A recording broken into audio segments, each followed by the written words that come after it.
dim light of the small office, his eyes glued to the glowing radar screen in front of him.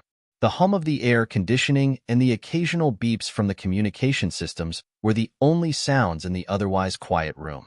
It was another late shift, just like the countless others he'd spent over the years. But tonight felt different. Maybe it was the thick fog that had rolled in over the city, or maybe it was just the constant weight of the past hanging over him. Jake had been a rescue pilot for over a decade. He'd seen it all: crashes, fires, natural disasters, and near-death rescues. Each mission took something out of him, but he kept going. He had to. For the people. For the lives that still needed saving. Suddenly, the phone rang, cutting through the silence like a knife. Jake picked it up without hesitation. "Matthews, go ahead." "We've got a situation," came the voice on the other end. It was Captain Ethan Walker, the crew chief and longtime friend of Jake's. Ethan's tone was urgent, but Jake could hear the steady confidence behind it. "We've got a car wreck on I-95 southbound, just past the Ben Franklin Bridge. Multiple injuries. Victims trapped inside. We're activating the rescue team." Jake's heart skipped a beat. The Ben Franklin Bridge area was notorious for accidents, especially on foggy nights like this. The worst part? It was well past midnight, and visibility was close to zero. Jake grabbed his helmet from the desk, slipping it on as he stood up. "You know the drill. I'll be there in 5. As he walked toward the hangar where the helicopter was waiting, Jake couldn't shake the familiar knot in his stomach. This wasn't just another mission. It had the feeling of something bigger, something wrong. The team assembled in the hangar, the familiar sound of the helicopter blades cutting through the thick air as they prepared for takeoff. Sarah Ruiz, the trauma nurse, stood next to the chopper, checking her medical gear. Her long brown hair was tied back in a tight ponytail, but even in the tense moments before takeoff, Jake could see the weariness in her eyes. She'd been with him on countless missions, but lately, something felt off about her. Then there was Lucas Hayes, the rookie, bright-eyed and eager, but still green. His flight hours were nothing compared to Jake's, and his confidence, though admirable, often bordered on overzealous. Jake tried not to judge, but there was something about the kid's enthusiasm that made him uncomfortable. Too much untested ambition in an environment like this could be deadly. And finally, Ethan Walker, the one person Jake could rely on no matter what. Ethan wasn't just a crew chief. He was the guy who had been through it all. He had seen Jake at his best and his worst, and though they had their disagreements, there was an unspoken bond between them. "So, we know what we're walking into?" Sarah's voice cut through the tension, as always, professional and calm. "Yeah, looks like a bad one," Jake replied, tightening his gloves. "Multiple victims, possibly trapped in the wreckage. We'll need to work fast. Visibility's going to be an issue." Ethan nodded, the lines on his face deepening with the weight of the situation. "We've got this. Just remember, we're a team." Lucas shifted on his feet, eager. "We're good to go, right? I mean, we can save these people, right?" Jake shot him a quick glance. "We always do what we can. No promises, kid." There was a brief silence as everyone climbed aboard. As the helicopter powered up, Jake's mind raced back to the past. There had been other rescue missions like this one, ones that seemed routine until they weren't. Jake had made mistakes before, and the thought of failing again gnawed at him like a slow burn. But there was no time for doubt. He had a job to do. The helicopter lifted off into the thick fog that blanketed Philadelphia. The city lights below were muted, barely visible through the haze. It was a ghost town, almost surreal. The high-rise buildings disappeared into the mist, leaving only the faint outlines of streetlights and passing cars. Jake gripped the controls, trying to push the thoughts of the past out of his mind. But they kept coming. The crash. The screaming.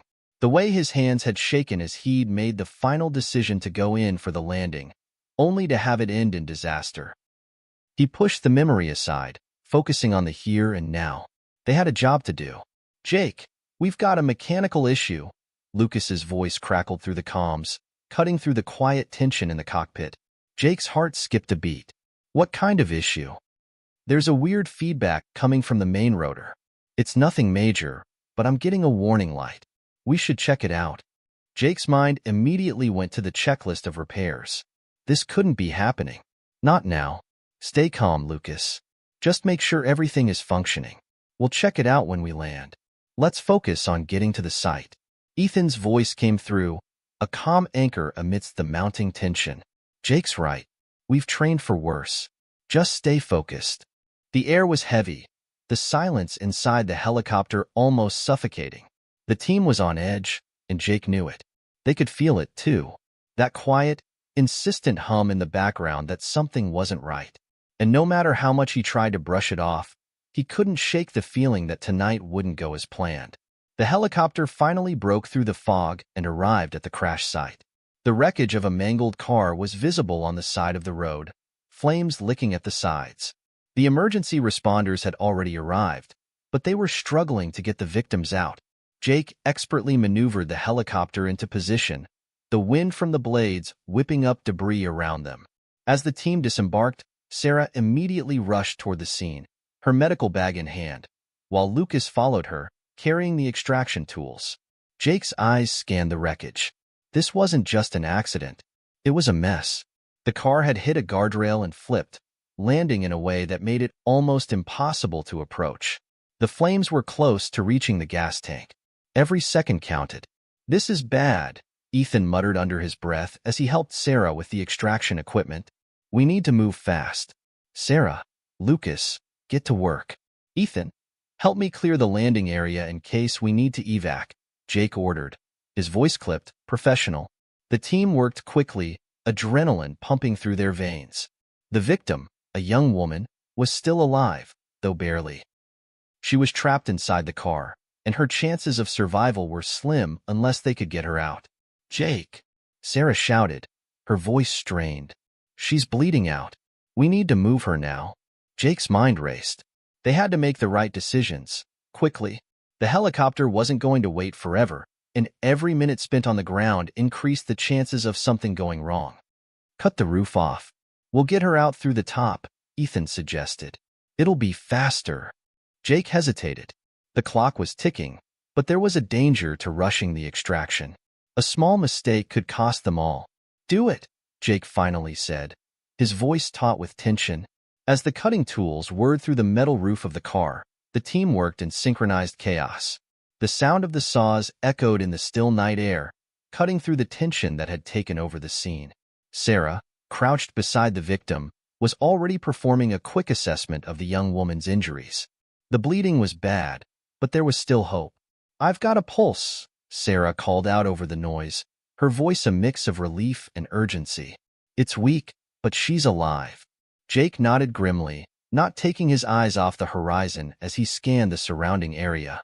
The fog was closing in again, thick and dense, swallowing up the streetlights and the emergency vehicles. It was hard to tell what was happening in the chaos around them, but one thing was certain: they didn't have much time. Lucas worked quickly, his hands shaking as he tried to get the roof off. His face was flushed with the stress of the situation, but Jake could see the determination in his eyes. It was the kind of commitment that could make or break this mission. Come on, Lucas muttered to himself as the hydraulic cutters finally made the last incision. The roof gave way, and with a sudden crack, the car was opened like a tin can. Ethan moved forward, helping Sarah reposition the victim. She was conscious now, but barely. Her face was pale, and her eyes fluttered with each labored breath. Blood pooled around her legs as Sarah struggled to keep her stable. "Jake, we need to move her now," Sarah shouted, her voice taut with panic. Jake's heart raced as he moved toward the helicopter, preparing for the extraction. There was a heavy weight on his shoulders. The pressure of the decision he'd already made to stay on the ground. Every moment they spent here risked their lives and the victims. He tapped his comms. "We've got one. Get ready for the evac. Lucas, get the stretcher." Just as Lucas grabbed the stretcher and began to move toward the car, Jake heard a strange sound. A low, ominous hum came from the helicopter's rotor blades. His eyes darted back toward the chopper, and he immediately noticed the flickering lights. The mechanical warning light had come back on, now flashing red on the control panel. "Damn it," Jake muttered under his breath. "Not now." He turned to Ethan, who was already eyeing the chopper with a furrowed brow. Ethan knew the risks of flying with a malfunction. If the problem was serious, they'd have to abort the mission. Jake, Ethan said, his voice urgent, we can't stay here long. The rotor's acting up again. Jake's gut twisted as he calculated their options. Abort the mission now, and the young woman would likely die from blood loss and internal injuries. Stay, and they risked crashing mid-flight. Can you fix it? Jake asked. Ethan shook his head. Not in time. We're already pushing it. If we stay here longer, we might not make it back. Jake's fingers gripped the control stick of the helicopter as if it were the only thing anchoring him to reality. He took a long, steadying breath. His mind raced through every possible outcome, every scenario. They couldn't afford to fail again.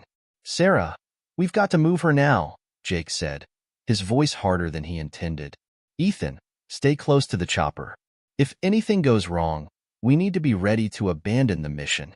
As they lifted the injured woman onto the stretcher, the tension in Jake's chest grew. They were running out of time. Once the victim was secured, Sarah and Lucas carefully maneuvered the stretcher towards the helicopter. The weight of the situation pressed down on them, but Sarah, ever the professional, moved with confidence. Lucas, however, kept glancing nervously at the helicopter. Jake could feel the unease in the air. There was no telling if they would even make it back without issues. Jake stayed in the cockpit, watching as Ethan and the crew loaded the woman into the chopper. He could hear Sarah's reassurances to the young woman, but his attention was elsewhere. On the persistent flashing red light, the sound of the engine sputtering, and the way the aircraft didn't seem to respond as smoothly as it should. This is not good, Jake muttered, glancing at the control board once more. The malfunction was worse than they thought. Jake, what's going on? Ethan's voice crackled through the headset, cutting into his thoughts. The rotor's not responding. The pitch is fluctuating. Jake's eyes narrowed as he adjusted the control to compensate. I'm going to have to pull back on the throttle and make this quick. We're already too far into the flight. Should we go back? Ethan asked, his tone skeptical but cautious. I mean, it's bad enough here. Imagine what happens if we don't fix it midair. Jake didn't answer immediately. He'd been in situations like this before. There was no room for second-guessing. He had a choice. Turn back, abort the mission, and risk losing the woman they were trying to save, or push forward and hope they could make it back to base without crashing. You need to trust me, Jake said finally, his voice low. We keep going. The helicopter lurched as Jake gently adjusted the throttle. The pitch wavered again, the chopper bucking beneath him as though protesting the decision. The fog outside had thickened to the point where even the streetlights below were barely visible. Ethan's voice came again, this time more forceful. Jake, you need to decide now. Are we going back? If not, we're playing Russian roulette. Jake's grip tightened on the controls, his knuckles white from the pressure. He thought about the woman they were carrying, about Sarah, Ethan, and Lucas. The thought of failure, of letting them down again, churned his stomach. They couldn't afford another failure. He had to push forward. We keep going, Jake said firmly. We're not going back. Hold on tight. The next few minutes were a blur of sound and motion as the helicopter continued to fight against the mechanical issues. The engine sputtered, the chopper groaning as it struggled to stay in the air. The strain of the malfunction made Jake's job harder, but he refused to give in. He couldn't let the crew down, not after everything they'd been through. As they flew over the darkened streets of Philadelphia, the unrelenting fog wrapped them in a suffocating grip. The city below felt miles away, even though they were just a few hundred feet above it. Jake knew this was no longer a routine mission. Every second was critical, and his decisions were going to make or break them all. Without warning, the helicopter dipped, the controls slipping beneath Jake's hands. The engine roared as if in protest, the power struggling to maintain altitude. Jake, Ethan shouted over the comms. We're losing altitude. We need to pull up now. Trying. Jake gritted his teeth as he fought the controls. His hands were slick with sweat as the helicopter continued its unstable descent. The ground seemed to be rushing up to meet them. There was a moment of stillness, and then the lights flickered. Everything went black. The last thing Jake remembered was the roar of the engine dying, the sudden shift of the helicopter's weight, and then the harsh impact of metal against the ground. The crash was sudden, too sudden. One moment, the helicopter was fighting against gravity. In the next, the world turned upside down. The sound of metal twisting and the whine of engines fading into silence echoed in Jake's ears. His body lurched forward as the chopper slammed into the ground, followed by an explosion of heat and a shockwave that rattled every bone in his body. For a moment, everything went black. When Jake opened his eyes, everything around him was spinning. His head throbbed with a deep, rhythmic pain, and there was a strange metallic taste in his mouth. He groaned, trying to push himself up, but his arms felt weak and uncoordinated, like they didn't belong to him. He blinked rapidly, trying to clear his vision, but everything was hazy, filled with smudges of light and shadow. The helicopter lay on its side, its fuselage crumpled, its tail section bent in an unnatural angle. The rotors were no longer spinning, the engine silent. The low hiss of escaping gas was the only sound in the chaos that surrounded him. Jake's breath hitched as he realized something wasn't right. His crew. His team. He quickly tried to unbuckle his seatbelt, his hands trembling. The pain was sharp now, shooting through his ribs as the tension of the crash began to settle into his bones. "Ethan!" Jake shouted, his voice hoarse. "Sarah! Lucas!" There was no immediate response. Panic clawed at his chest. The fog outside, though thinning, still obscured the view, and all he could hear was the rasp of his own breath as it rattled in his chest. Stay calm. Focus. He forced himself to take deep breaths, pushing through the pain. The next few minutes felt like hours as he tried to free himself from the wreckage. Finally, Jake managed to unbuckle his seatbelt and staggered to his feet, his body swaying. He stumbled toward the door of the helicopter, trying to make sense of the world around him. The helicopter was resting on its side, the windows shattered, and smoke was beginning to curl from the engine. The emergency lights flickered weakly, casting an eerie glow over the wreckage. "Sarah! Lucas!" A distant groan sounded from the wreckage, followed by a cough. It was Ethan. Jake's heart skipped a beat. "Ethan?" Another groan, then a voice. "Jake, is everyone?" Jake rushed toward the sound of Ethan's voice, finding him lying in a twisted mess of metal and broken seatbelts. Ethan's face was bloody, his uniform torn, but he was alive. Barely. Jake's pulse quickened. "Ethan!" He pulled the debris off his friend, trying to assess the damage. Ethan was breathing, though it was shallow and uneven. He had a gash on his forehead, and his left arm was bent at a sickening angle. But he was alive. "Where are Sarah and Lucas?" Jake asked, his voice urgent.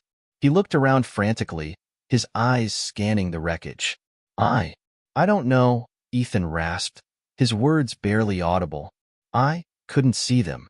I think they're on the other side." Jake's stomach dropped, and without a second thought, he moved toward the other side of the wreckage, using his remaining strength to crawl over the broken fuselage. The smell of burning fuel and crushed metal filled his nostrils, but he forced himself to keep going. "Sarah! Lucas!" he shouted again, his voice cracking from the strain. There was a faint groan from behind a large piece of twisted metal. Jake's heart jumped in his chest as he rushed toward the sound. It was Sarah, her body half pinned beneath the wreckage, but her eyes were open, though glassy. Blood dripped down from a deep cut on her scalp, and her leg was twisted at an unnatural angle. She wasn't moving. "No, no, no," Jake whispered, almost too quietly to hear himself. He slid to the ground next to her, his hands shaking as he tried to free her. His mind raced, pulling at the pieces of training he'd received over the years. Check the airway. Check for a pulse. Sarah's breathing was shallow, but she was alive. Her eyes flickered as Jake carefully moved the wreckage off her. "I'm here, Sarah," he whispered, trying to sound confident even as panic threatened to rise. "You're going to be okay." But Lucas was nowhere to be found. Jake's heart sank as he looked around the wreckage, every second feeling like a lifetime. "Lucas!" he shouted again, but there was no answer. He glanced back at Ethan, who was now struggling to sit up, his eyes dazed. "Ethan, where's Lucas?" "I don't know," Ethan replied weakly. "I think he was at the front of the chopper. I saw him just before it crashed." He was working on the rotor. The silence that followed felt like 1,000 years.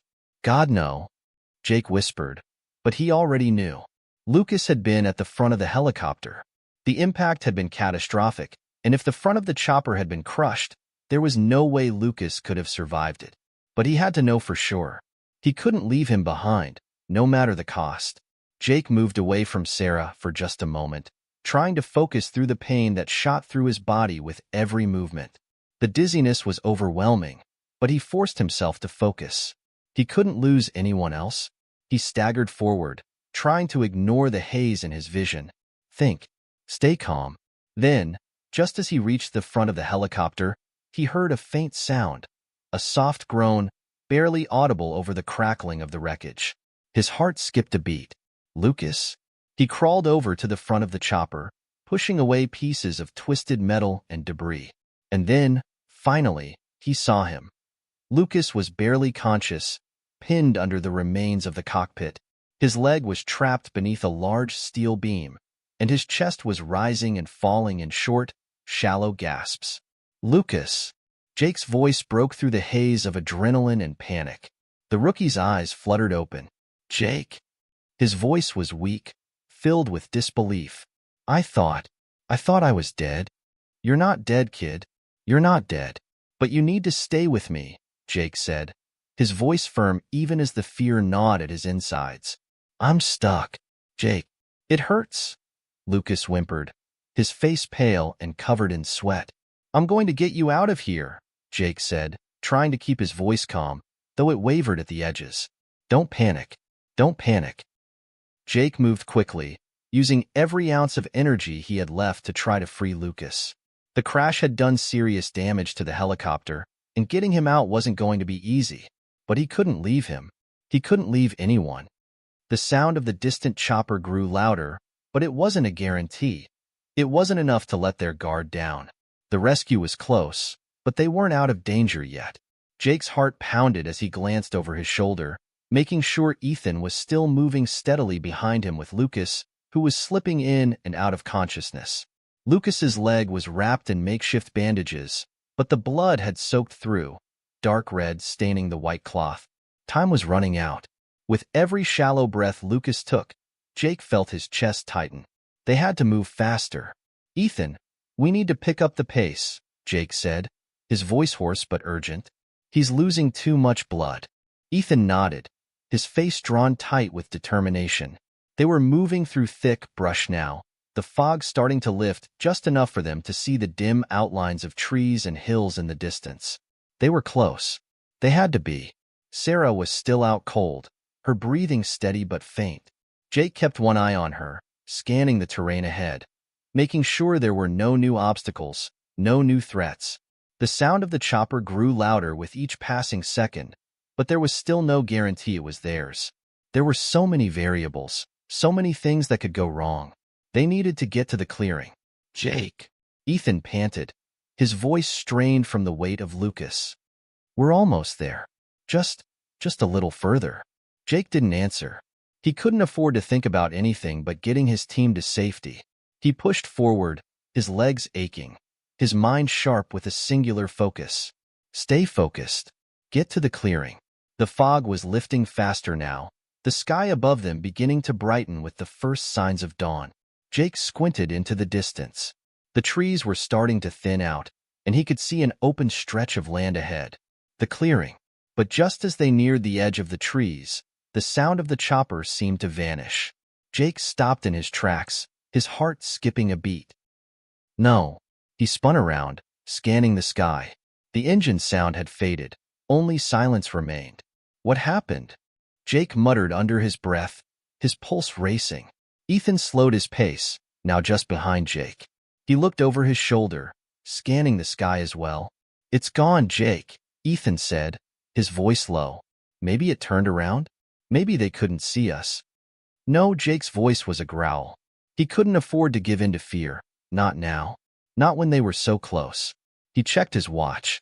It had to be close to dawn now. They couldn't afford to wait. Ethan, I'm going ahead. You stay with Lucas. If I can get to that clearing, maybe we can signal someone. I'll come back for you. Ethan looked at Jake, his face set with worry. Jake, don't do it alone. We need to stay together. Jake knew Ethan was right, but the situation was dire. The longer they stayed, the more time they wasted, the higher the chance something would go wrong. He couldn't risk that, not when their survival was at stake. I'll be back, Jake said firmly, before turning on his heel and sprinting toward the clearing. As Jake pushed through the last line of trees and emerged into the open space, his lungs burned, his legs screamed with fatigue, but he forced himself to keep going. Stay focused. Keep moving. He dropped to his knees, his heart pounding as he looked around for any sign of a rescue. The clearing was vast, stretching out before him like a wide, empty canvas. There was nothing, not a single sign of the chopper that had been circling. Had he imagined it? Or was it something else entirely? The world felt strangely still, almost like it was holding its breath. Jake dug into his pocket, pulling out a flare. With trembling hands, he ignited it and held it high. The red light flared up into the sky, illuminating the area around him in an eerie glow. Seconds passed, then a minute. His pulse quickened. Please, God. The flare burned brightly, the smoke trailing up into the sky like a desperate cry for help. Jake's eyes scanned the horizon, his heart thumping in his chest. The moment stretched on, each passing second feeling like an eternity. Then, the low hum of an engine. It was distant at first, just a faint whisper in the air, but it quickly grew louder. A helicopter. Jake's heart surged. It was real. They were coming. With the flare still blazing in his hand, Jake waved it higher, trying to signal the approaching chopper. His eyes never left the sky as the sound of the helicopter's rotor blades grew louder. And then, there it was, the massive silhouette of a rescue helicopter breaking through the cloud cover. A flood of relief washed over him as the chopper drew closer, its large body cutting through the mist. Jake's hand trembled as he waved, his heart racing with a mix of exhaustion and hope. The helicopter hovered above the clearing, its searchlight scanning the area before it landed in a wide arc. The whirring of the rotors was deafening, but Jake didn't care. His team was safe. They were going to make it out. The side door of the helicopter opened, and a rescue medic leaped out, already running toward him. Is everyone else with you? The medic asked, his face set in grim focus as he scanned the area. Yeah, Jake said, his voice hoarse, his breath coming in ragged gasps. They're a few hundred yards back. We need to move fast. My friend's leg. He's losing too much blood. The medic nodded, his expression hardening. We'll get to them. You're not alone anymore. Jake swallowed hard, relief flooding through him like a wave. They had made it. They weren't alone anymore. The medic signaled to the helicopter, and two other paramedics climbed out, rushing toward the trees. Jake, feeling the weight of the last few hours settle on his shoulders, leaned against the side of the chopper, finally allowing himself to breathe a little easier. The relief was brief. They still had to get back to safety. As the medics worked quickly to stabilize Lucas and Sarah, Jake couldn't help but glance back into the clearing one more time. The storm had passed. The chaos of the crash, the loss, the pain. It was all fading into the distance. They had survived. But the journey wasn't over. Not yet. They had to make it home. The helicopter's rotors cut through the cold morning air, the sound a constant reminder of their escape, the faint hum carrying with it the promise of safety. Jake sat slumped in one of the seats, his body heavy with exhaustion, his mind replaying the chaos of the crash over and over again. The journey wasn't over, not by a long shot, but they were alive, and that had to count for something. Lucas was still unconscious, his leg immobilized and heavily bandaged, while Sarah rested in the seat across from him, her head wrapped in gauze, her breathing steady but shallow. The medics had done their job well, stabilizing both of them, but the long road to recovery still lay ahead. Jake's eyes drifted toward the window, watching the countryside blur beneath them as they flew back toward Philadelphia. The landscape was a strange contrast to the storm they'd just weathered. It felt like an entirely different world now.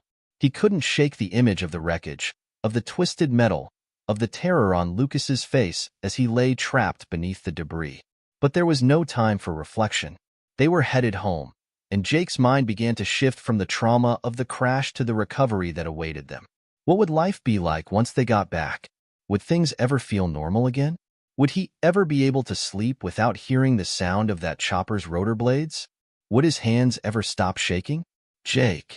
The voice broke through his thoughts, and he turned to see Ethan sitting beside him, his eyes grim but filled with understanding. Ethan had always been the quiet one, but now, more than ever, Jake could feel the weight of their shared history. You all right? Ethan asked quietly, the question both simple and loaded with meaning. Jake nodded, though he wasn't sure if he was lying to Ethan or himself. I'm fine. Just processing everything. Ethan's gaze softened. He had always been there when it mattered most, when the world around them seemed to crumble. The bond they shared as a team was unspoken but unbreakable. I know, Ethan said, his voice low. I know. We all are. For a few minutes, neither of them spoke. The steady hum of the helicopter and the rhythmic beeping of the medical equipment filled the silence. It was hard to believe that just a few hours ago, their world had been turned upside down. The crash, the struggle to survive, the fear. It was all still too fresh, too real. But now, at least, they were headed toward a new chapter. Jake leaned back in his seat, rubbing his eyes. He had to be strong for them, for his team. Lucas and Sarah needed him, and the mission, despite everything, had to be completed.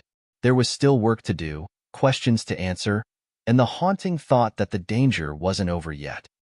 After a while, the pilot's voice crackled through the intercom. We're approaching the city, folks. Buckle up for landing. Jake straightened, his pulse quickening as they descended toward Philadelphia. As the helicopter dipped lower, the sprawling cityscape came into view, the skyscrapers reaching for the sky. It was hard to believe that everything had changed so suddenly. In a few hours, the city would be buzzing again, while for them, everything felt different. The helicopter touched down with a soft thud, and Jake's breath released in a long sigh. They were home, at least for now. The medical team wasted no time, moving quickly to offload Lucas and Sarah from the chopper and onto stretchers, ready to rush them to the nearest trauma center. Jake and Ethan followed close behind, their legs shaky but steady as they walked toward the ambulance waiting nearby. We're going to make it, right? Ethan asked, his voice full of quiet concern as they approached the vehicles. Jake glanced at him, offering a brief but reassuring smile. Yeah, they're gonna be fine. They were lucky. So much could have gone wrong, had gone wrong. But for now, they had made it. They had survived. Inside the trauma unit, the staff moved quickly, and the chaos of the hospital felt oddly comforting. The machines, the bustling nurses, the sterile environment. It all felt like a return to something familiar, something predictable. Jake and Ethan were guided to a waiting area while the doctors did their work. Both men collapsed into the uncomfortable plastic chairs, exhausted but unable to rest. I can't believe we're here, Ethan murmured, his eyes still focused on the door where Lucas and Sarah had been taken. I thought we were done for. Jake nodded, unable to form words. The truth was, he had thought the same thing. He hadn't wanted to say it aloud, but in those final moments before the chopper had arrived, a part of him had truly believed it was over. But it wasn't. You know, Jake said after a moment, his voice tight, I never thought we'd be the ones to make it out. Ethan turned toward him, surprised. What do you mean? Look at us, Jake said, shaking his head. We've been in some tight spots before, but this was different. We're lucky. I don't know how, but we are. Ethan's eyes softened, and he looked away. Yeah, we are. But you did something today, Jake. You kept us all together. You didn't let us give up. Jake let out a short breath, glancing down at his hands. I don't know if I kept us together. I couldn't lose anyone else. It was true. There had been too much loss in his life already. He had seen too many friends and teammates fall. He couldn't bear the thought of losing another one. I don't think any of us are giving up, Ethan said quietly. Not while we're still breathing. They sat in silence for a moment, letting the words hang in the air. Survival. It wasn't just about the physical fight. It was about the people who kept you going.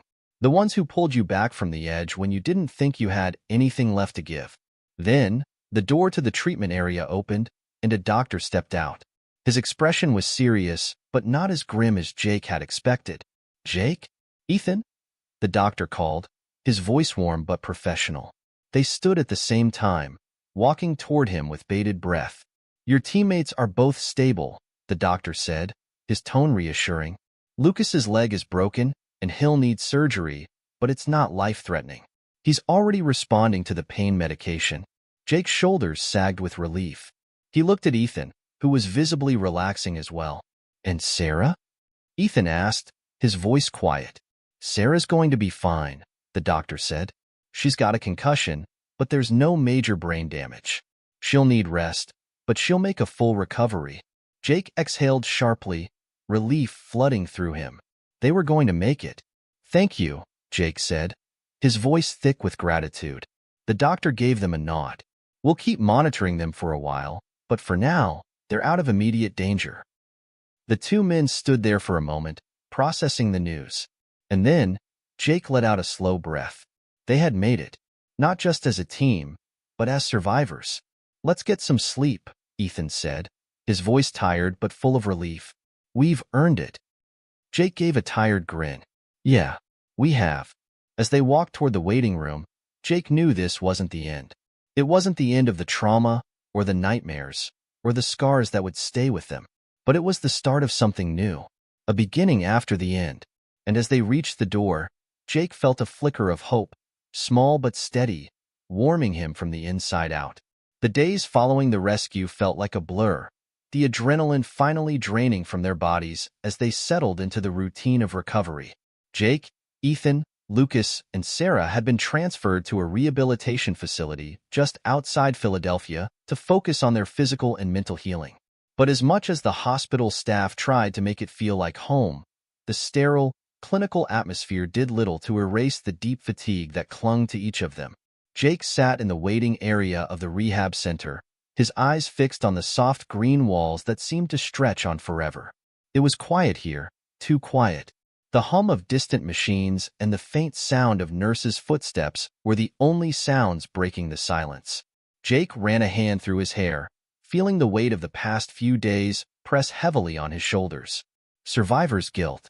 It was something he hadn't anticipated feeling, but it was there, lurking in the corners of his mind. The others had been hurt. Lucas, in particular, had been lucky to avoid more serious damage. But Jake knew, deep down, that he could have done more. He should have been faster, smarter, more prepared. He was the leader, and he hadn't been enough. He rubbed his eyes, trying to push the thought away. No more. Not now.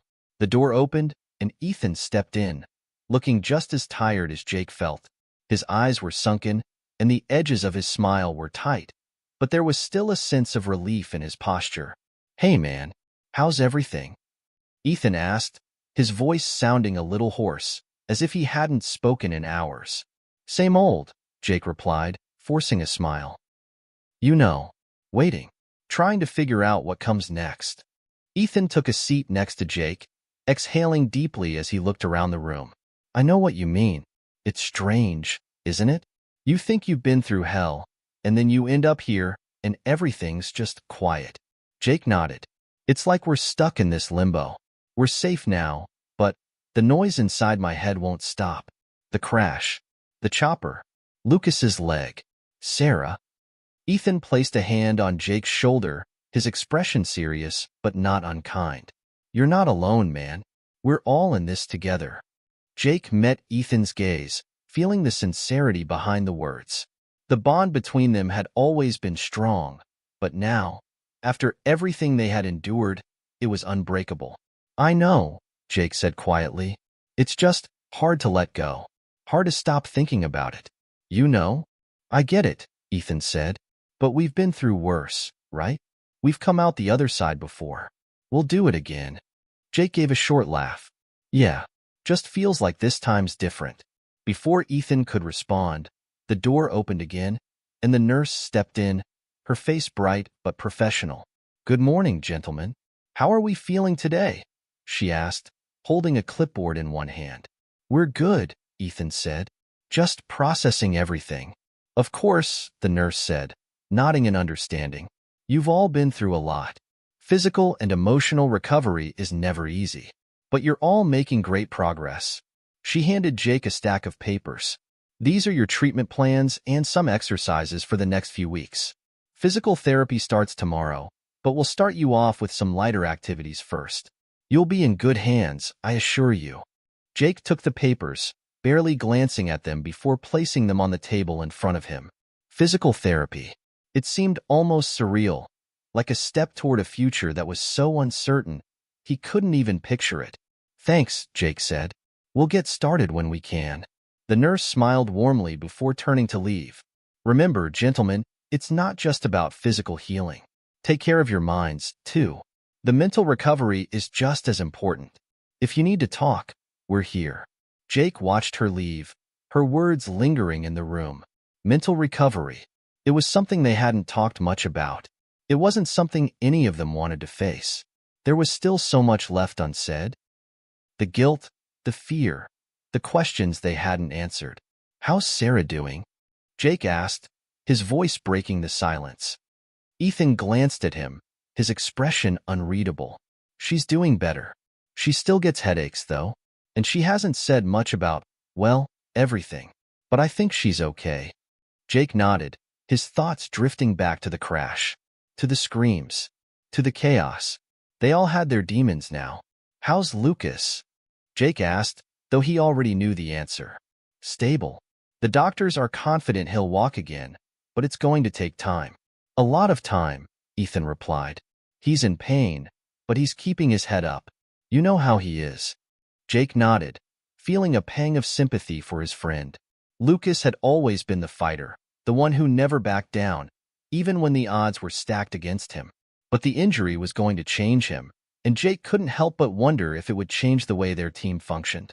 We all have scars now, Jake said, his voice barely above a whisper. Not just physical, but emotional, mental. This isn't over. Ethan was quiet for a moment, then said, No, it's not. But we'll get through it. Together. Like we always do. Jake smiled, though it didn't quite reach his eyes. Ethan was right. It wasn't over, but maybe, just maybe, there was a way forward. They would heal, eventually. It would take time, but they had to keep moving. For each other. For themselves. The door opened again, and this time it was Lucas, his face pale but determined, wheeling himself in with a hospital-issued wheelchair. He looked more tired than usual, but there was a fire in his eyes that hadn't been there before. Well, look who's awake, Jake said with a grin.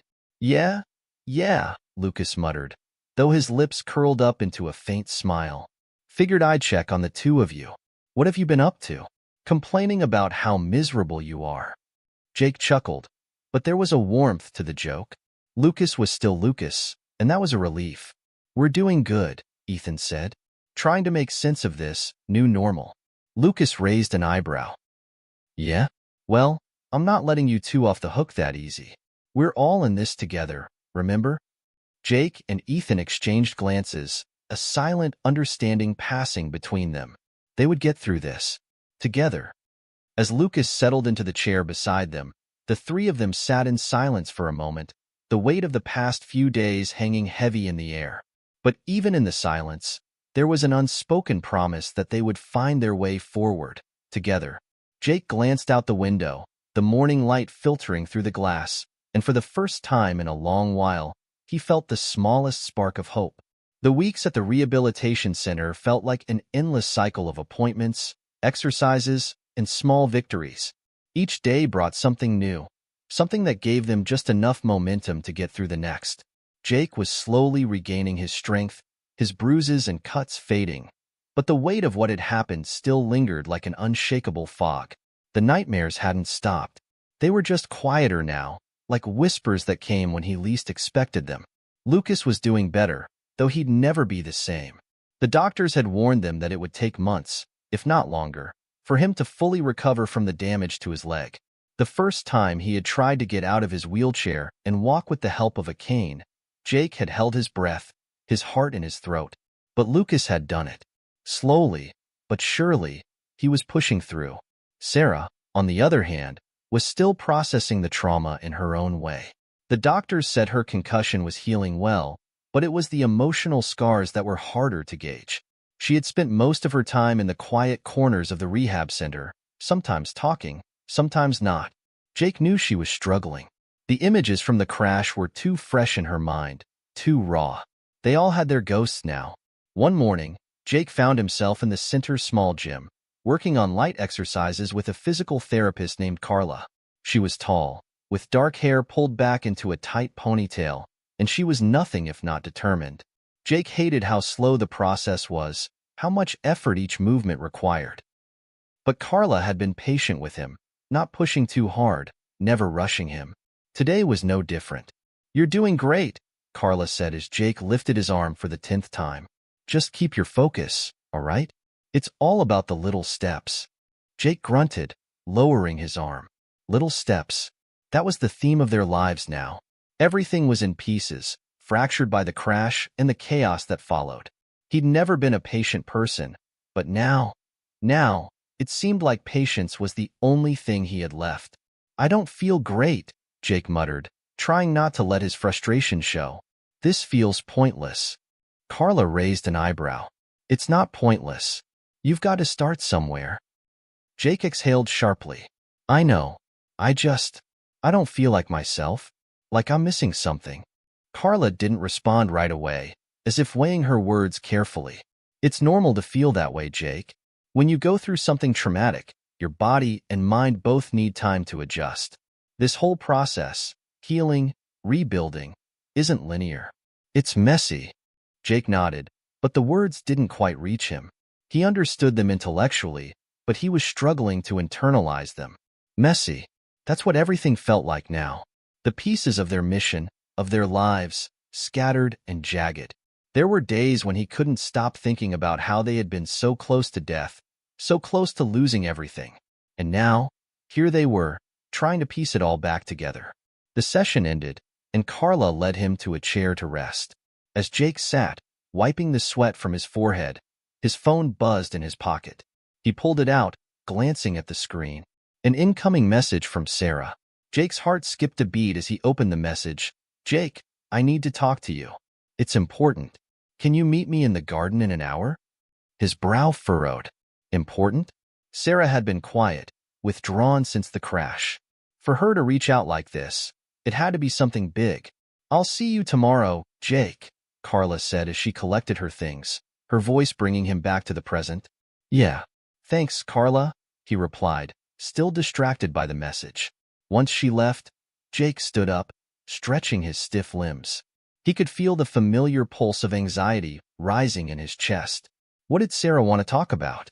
An hour later, Jake found himself walking through the tranquil garden of the rehab center. The sun was setting, casting a warm orange glow over the flowers and shrubs. It felt like a different world here, far removed from the sterile, white walls of the hospital and the chaotic crash that had set everything in motion. He spotted Sarah near the fountain, her back to him, looking out over the water. He took a deep breath before walking toward her, trying to shake off the nerves that seemed to cling to him like a second skin. She hadn't turned around yet, and for a brief moment, Jake wondered if she even knew he was there. When he was a few feet away, she spoke without turning. "You came," Sarah said softly, her voice low but steady. Jake hesitated, unsure of how to respond. He had always prided himself on knowing what to say, what to do, but this was different. "Yeah, I came. You wanted to talk?" Sarah nodded, finally turning to face him. Her expression was unreadable, but her eyes, those tired, haunted eyes, spoke volumes.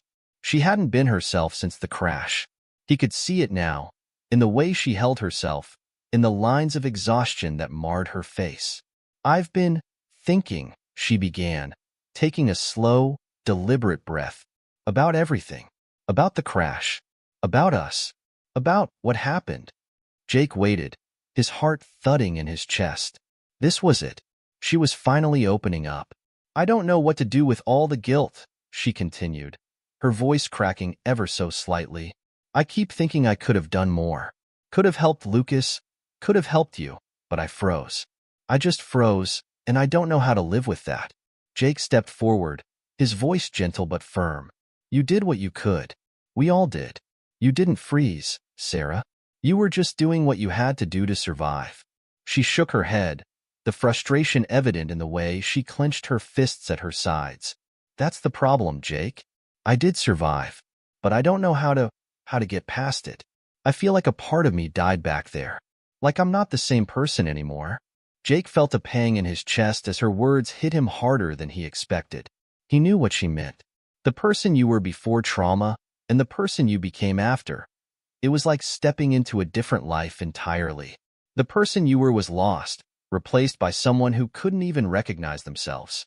Sarah, he started, but she cut him off, her voice rising with emotion. I'm not okay, she said, her eyes welling with unshed tears. And I don't know how to be. I don't know how to fix this. Jake moved closer, placing a hand on her shoulder. She flinched at first, but then allowed him to pull her into a hug, her body shaking as she clung to him. For a long moment, neither of them spoke, just holding on to each other, letting the weight of the past few weeks settle in between them. You don't have to fix it alone, Jake said quietly, his voice low and steady. We're all broken right now, but we'll get through it. Together. One day at a time. Sarah nodded against his chest, the tears finally falling freely. But this time, Jake didn't try to stop them. Sometimes, the only thing you could do was hold on. Hold on and let the healing begin, piece by piece. Jake's life, for the first time in a long while, was beginning to settle. The chaos of the crash, the immediate aftermath, the rush of recovery, it was all starting to fade, bit by bit, as they all adjusted to their new normal. But despite the physical progress they had made, the emotional aftershocks lingered. The weight of what they had experienced was something none of them could escape. They might have been on their feet again, but the ground beneath them felt shaky, unsteady. After their conversation in the garden, Sarah seemed to be in a better place emotionally. She was still quiet, still carrying a burden, but there was a subtle shift in the way she looked at the world. Maybe it was the release of emotion, or maybe it was the connection they had shared. Whatever it was the first step toward healing. Lucas was coming along too, though not as fast as he would have liked. He spent more time in physical therapy than anyone else, pushing himself to recover from the injuries to his leg. But his spirits were high, and he refused to let the limitations of his body define him. Each small improvement felt like a victory, even if it was just standing without support for a few minutes longer than the day before. But Jake was struggling. He had always been the strong one, the one who kept it together no matter how rough things got. But this time, it felt different. The nightmares were relentless. He would wake up in the middle of the night, heart racing, gasping for breath, his mind still stuck in the sound of the chopper's blades slicing through the air. The crash, the fire, the voices, they were with him, even in the safety of his new life. And though he was surrounded by friends, by people who cared, Jake felt alone. It was late one evening, the sun having long since set, when Jake found himself pacing in the small courtyard of the rehab center. The stars were visible now, scattered across the sky like distant memories. He had been out here for an hour, his hands shoved deep into his jacket pockets, his mind racing. He needed to clear his head. The sound of footsteps approaching made him pause. He turned to see Sarah, her figure silhouetted against the dim light of the courtyard. She hesitated for a moment, then stepped forward, her eyes searching his face. "Can't sleep?" she asked, her voice soft but knowing. Jake managed a small smile, though it didn't quite reach his eyes. "I guess I'm not really trying to. Just needed some space." "You know?" Sarah nodded, her expression thoughtful. "I get that. I've been the same way." They both stood in silence for a few moments, just listening to the sounds of the night. The wind rustled through the trees, and the occasional distant murmur of traffic in the city beyond was the only thing breaking the quiet. Finally, Sarah spoke again, her voice barely above a whisper. "I've been thinking about what you said the other day, about not being alone." Jake's chest tightened. "Yeah." She looked at him, her eyes intense yet kind. "I know it's hard, but we're all in this together. I know it doesn't feel that way sometimes, but we are." Jake exhaled sharply, looking down at his hands.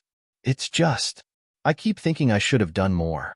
Should have been better, faster, smarter."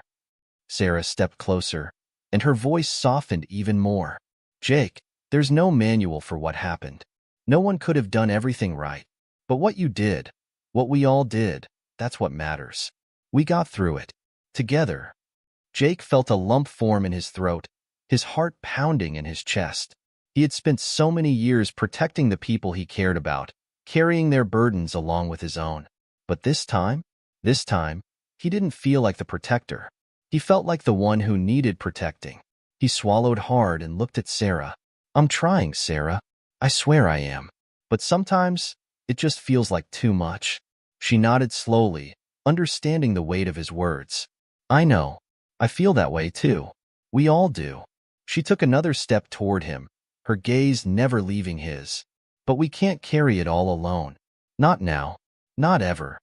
For a moment, there was a quiet connection between them, a shared understanding that didn't need words. The trauma, the pain, it wasn't something they could fix overnight. But together, maybe they could face it. Maybe, just maybe, they could find their way back. Before Jake could respond, they both heard the sound of another set of footsteps coming up behind them. He turned to see Lucas wheeling himself toward them, a small, determined smile on his face. I thought I'd find you two out here, he said, his voice surprisingly strong. He looked at Jake and then at Sarah, his eyes glimmering with something that could only be called hope. It's quiet tonight, huh? Jake smiled back, though it was tinged with something bittersweet. Yeah, a little too quiet. Lucas's expression softened as he parked himself beside them. I get it, he said. It's been hard. But, the nights are when the worst thoughts come, right? When it's just you and your mind. Sarah nodded, her shoulders sagging slightly. I've been having a lot of those nights. I think we all have, Lucas agreed, glancing between them. But we can't let those thoughts rule us. Not anymore. We've been through too much to let it take us down now. Jake felt the weight of his words. There was a certain truth in them, something raw and real. They were survivors. They had made it through the worst, and they were still here. We'll get through this, Sarah said quietly, her voice steady. Together.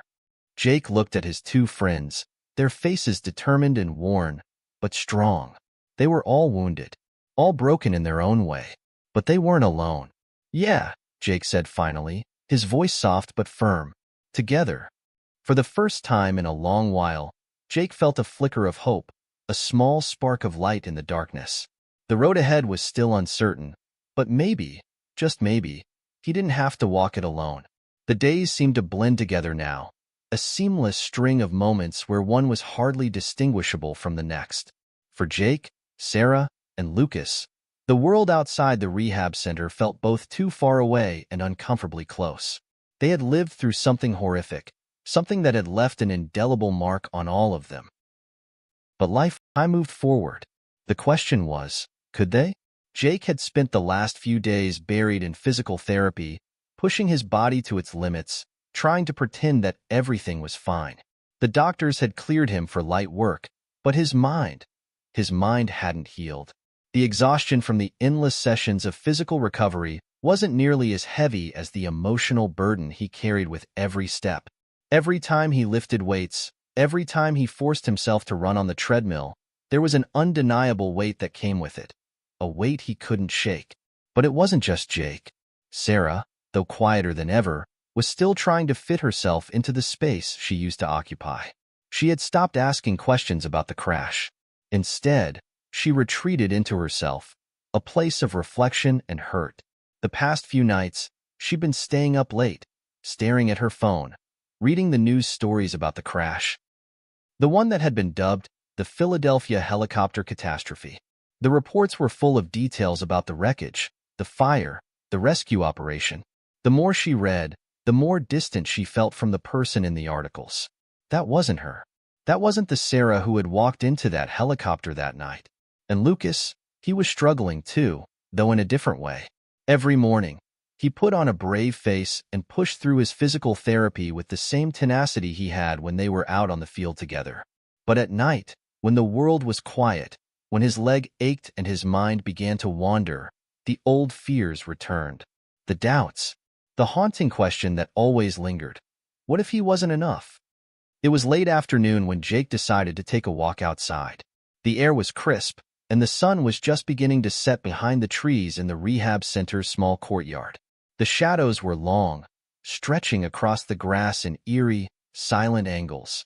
As he walked, his thoughts were as tangled as ever, his mind darting from one worry to the next. The weight of his physical recovery was one thing, but the unshakable feeling of being stuck was something entirely different. That was when he saw Sarah sitting on one of the park benches, staring down at her phone. Her face was hard to read, but there was an unmistakable tension in the set of her shoulders. He stopped a few feet away from her, watching her for a moment before speaking. "Hey," he said quietly, not wanting to startle her. She looked up, her eyes flickering over his face before landing on the ground beside her. "Oh, hey, Jake." She didn't smile. She barely made eye contact. It was as if she was physically present, but emotionally, she was somewhere else. "You okay?" he asked, stepping a little closer. He couldn't help it. He was worried about her. She had been retreating more and more into herself, and he couldn't let that continue. Sarah exhaled deeply, her shoulders slumping. "I don't know. I keep looking back, reading the articles, watching the news clips, trying to piece everything together, but it's all just noise. It feels like I'm trying to remember someone else's life. Someone who wasn't me." Jake sat down next to her, his movements slow and careful, as if trying not to break the fragile calm between them. "I get that. It's like the whole thing's a dream, right? Like we're standing on the edge of it, looking in, but we can't remember how we got there." Sarah nodded, her eyes clouded with a mix of pain and confusion. "I keep thinking about how we could have done things differently, how we could have changed the outcome." She swallowed, her voice breaking slightly. "How I could have done more." Jake shook his head, his voice gentle but firm. "You did everything you could. You were there when we needed you. We all did our part. We got through it together. You can't carry the weight of everything that happened. We're all still trying to figure this out." Sarah looked at him, her gaze meeting his for the first time in days. There was a flicker of something, maybe relief, maybe understanding, in her eyes. "I just feel so broken, Jake." Jake took a breath, feeling the weight of her words. He had felt broken too, but admitting it was something else. It was hard to confront the parts of yourself that had been shattered. He nodded. "Yeah, I do too. But we're not alone in it. We'll figure it out. Together." For a moment, Sarah was silent, but she didn't pull away. The world around them was still and quiet, save for the occasional rustling of leaves in the wind. It felt like they had finally reached an unspoken understanding, a quiet acceptance that healing was a slow process, a journey they would have to make together. Lucas, meanwhile, was in the gym again, working on his leg exercises. It had been weeks since the crash, but the physical therapist told him he had made good progress. Still, every step he took felt like a reminder of what had been lost.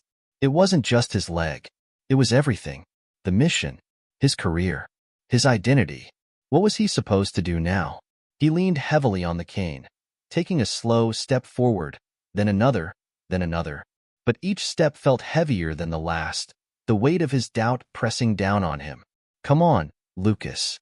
You've got this," he muttered to himself, pushing through the pain. But the truth was, he didn't feel like he had it. He didn't feel like he had anything anymore.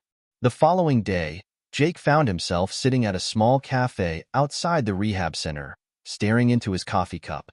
The weight of the past was suffocating. The crash, the fire, the loss. He hadn't realized how much of it he was still carrying. Every day, it felt like more and more of him was sinking beneath the weight of it. "Jake?"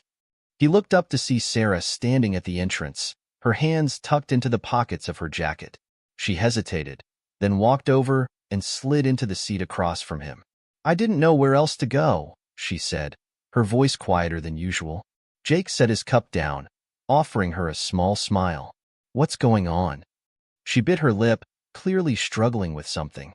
I think I need to talk about it. About everything." Jake felt his chest tighten.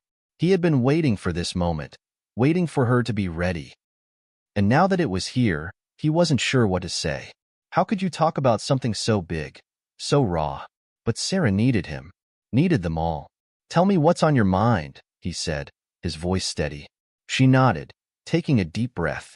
"I keep thinking about the chopper, about that moment, about how it all happened so fast.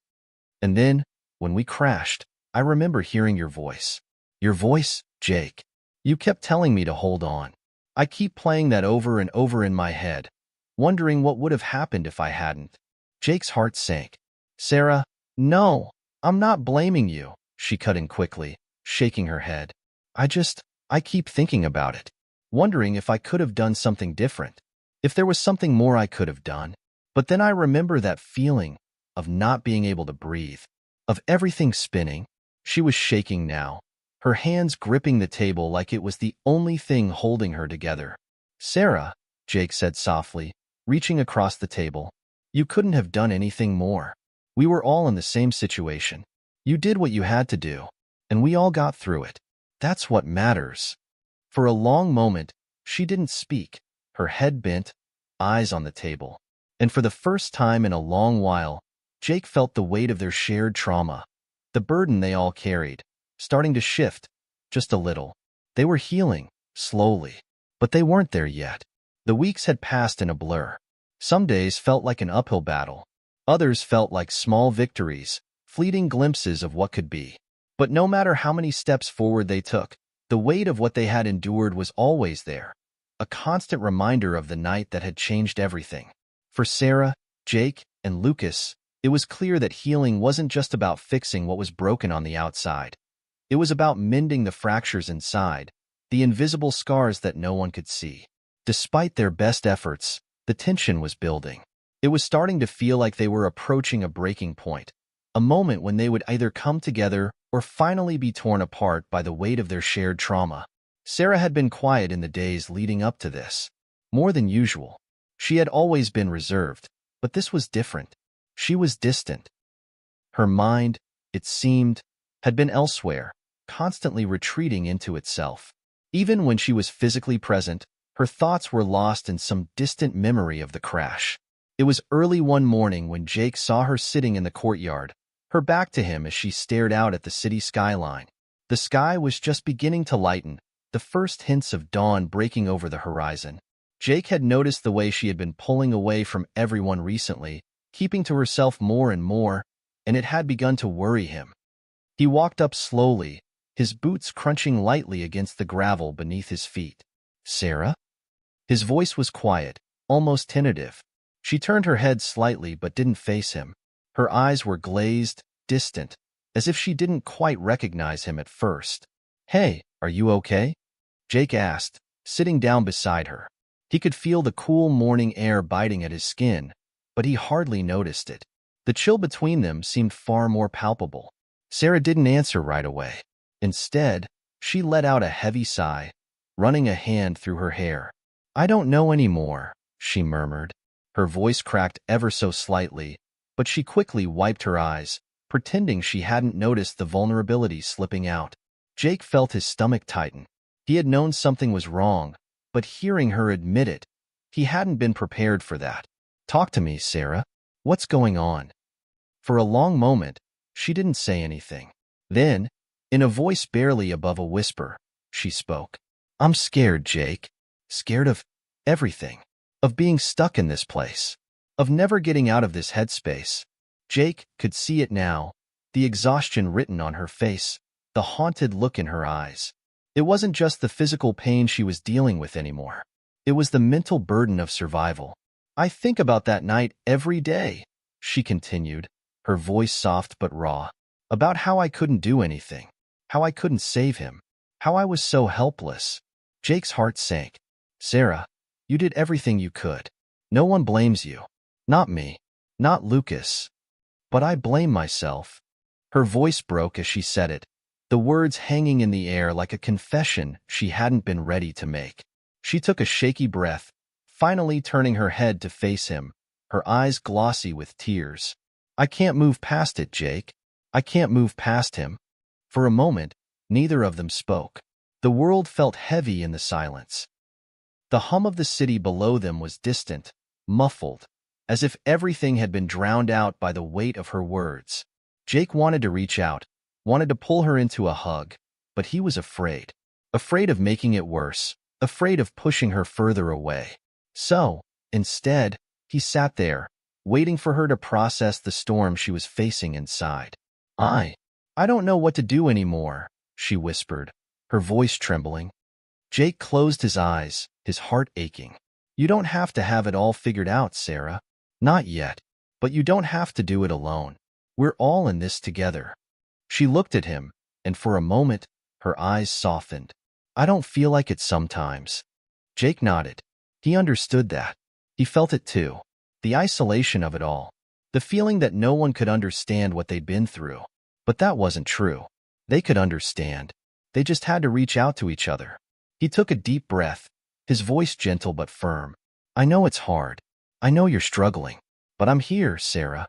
I'm not going anywhere. The words hung in the air between them, and Sarah finally nodded, her eyes glistening. She didn't speak again, but the distance between them seemed to shrink, just a little. The emotional wall she had built around herself wasn't gone, but maybe, just maybe, it was beginning to crumble. Later that afternoon, Jake and Lucas sat side by side in the small courtyard, the tension between them almost palpable. Lucas had been quieter than usual, his usual jokes and laughter absent. The strain in the air was thick, heavy with unsaid words. I don't know, man, Lucas said after a long stretch of silence, his voice unusually low. I'm not sure if I can do this. I'm not sure I can keep pretending everything's fine. Jake frowned, turning to look at him. What do you mean? Lucas ran a hand through his hair, his eyes distant. I've been pushing myself to move forward, to keep going, but it doesn't feel like progress. It feels like I'm just treading water. The fear is still there. The uncertainty. Jake nodded, understanding all too well. Yeah, I get that. Lucas took a deep breath. I don't know how much longer I can keep pretending like I'm okay. Like I can fix everything with a smile. The truth is, it's hard. It's really hard. Jake was silent for a long time, but then, with a quiet, almost reluctant honesty, he spoke. It's hard for me too, man. Some days, I don't know how I'm still standing, how we're all still standing, but we've got to keep trying. We can't let it consume us. Lucas's eyes darkened, his gaze steady as he met Jake's. I'm trying, Jake. I really am. But sometimes I feel like I'm not enough. Like I'm failing. Jake let out a breath, his voice barely a whisper. I think we all feel that way. There was a long pause as the two men sat in the quiet of the courtyard, the sounds of the city muffled by the weight of their words.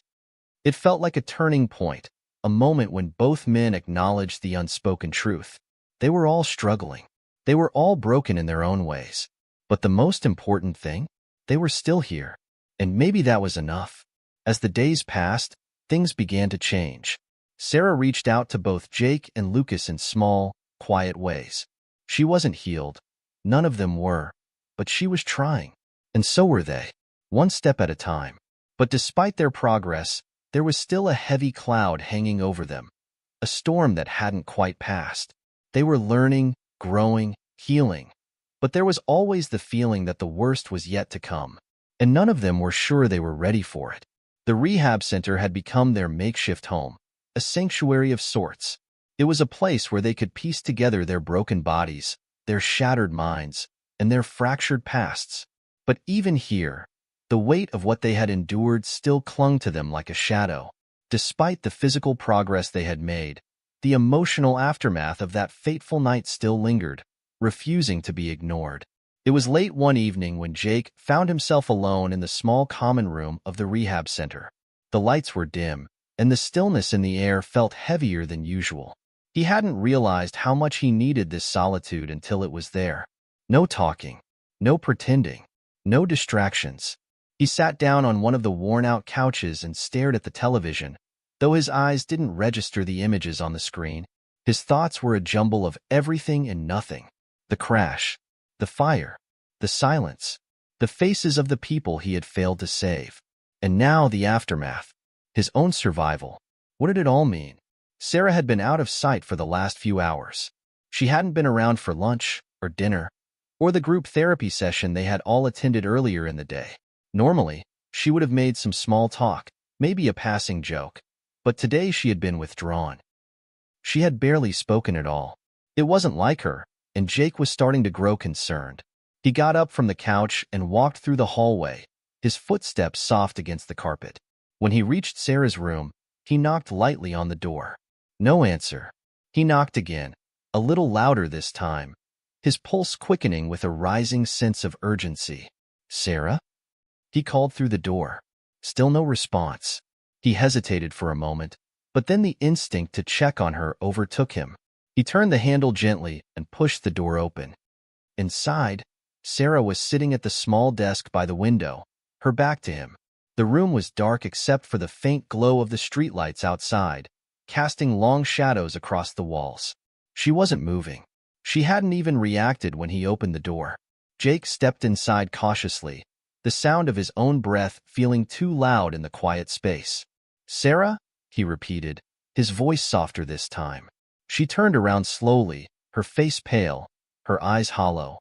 The usual warmth in her expression was gone, replaced by something colder, more distant. She looked lost. "I was just thinking," she said, her voice barely audible, her eyes unfocused as she stared at something only she could see. Jake's heart skipped a beat. He had seen this look before. It was the same look he had seen in the mirror many nights after the crash, like everything around them had stopped, like nothing mattered anymore.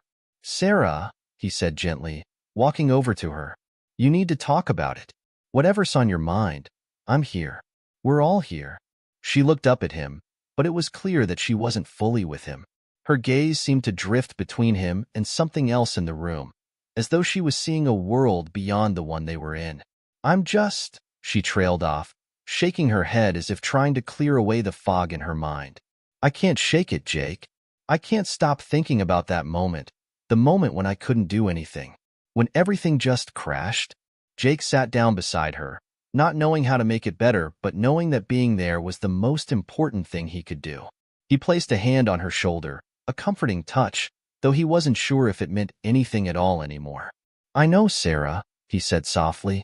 "I know you feel like you failed, but you didn't. You couldn't have done anything differently." She turned to him, her eyes filled with unshed tears. "But I should have done more. I should have saved him. I should have been the one to—" "Stop," Jake cut in, his voice more firm now. He took a deep breath, looking her directly in the eyes. "You're not alone in this. You didn't fail. We all did what we could, and sometimes things are just beyond our control. But you don't have to carry this alone, Sarah. We carry it together." There was a long pause, the weight of his words hanging in the air. Sarah's eyes flickered with something close to hope, but it was fleeting. She didn't speak, but she didn't pull away either.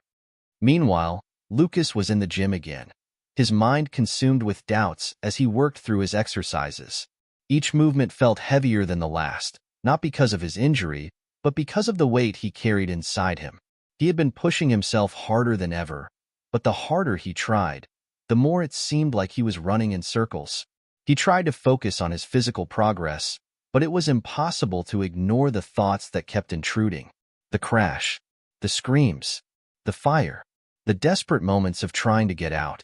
And then, the survivors, Jake, Sarah, and himself. All of them scarred, all of them haunted. Lucas threw the weight down with a sharp exhale, frustration bubbling up. He looked at his reflection in the mirror, his face a mix of anger and confusion. Why was this so hard? Why was it still so painful, so raw? "You all right?" Lucas flinched, startled by the voice. He turned to see Jake standing in the doorway, watching him with quiet concern. "Yeah," Lucas muttered, wiping the sweat from his brow. He grabbed a towel and tossed it over his shoulder, forcing a smile. "Just pushing myself a little harder today. Gotta keep moving forward, right?" Jake didn't buy it. "Doesn't look like moving forward to me. Looks like you're running away from something." Lucas felt his chest tighten. "I'm fine, Jake. Just trying to get my head straight." But Jake wasn't buying it. "Not this time. You know you don't have to do this alone, right? We've all got our demons. But you don't have to face them by yourself." Lucas met his gaze, his eyes dark with exhaustion. I don't even know who I am anymore, man. I used to be this guy who could handle anything. And now? I don't even know how to get out of bed some mornings. Jake didn't speak for a moment, just watching his friend with a mixture of understanding and frustration. He knew Lucas was hurting. He could see it in the way his friend carried himself, the way he was always doing, always pushing, never stopping. But that wasn't the way to heal. Not really. You don't have to be that guy anymore, Lucas, Jake said quietly. You don't have to fix everything. You just have to be. For a long moment, Lucas didn't respond. But finally, he lowered his gaze, the facade of strength cracking just a little.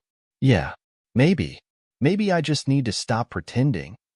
Later that night, the three of them found themselves sitting in the common room together, a quiet silence hanging over the group. Sarah was there, though she hadn't spoken much since their conversation earlier in the day. She seemed more present now, but still distant. Lucas was quiet too, staring at his hands as he fidgeted with the sleeve of his shirt. And Jake, well, Jake was just tired. Tired of pretending that everything was fine. Tired of holding it all together when he wasn't sure how much more he could carry. None of them spoke for a long time, but there was a strange comfort in the shared silence. They didn't have to have the answers right then. They didn't have to be okay, but they were together. And that, in the end, was enough.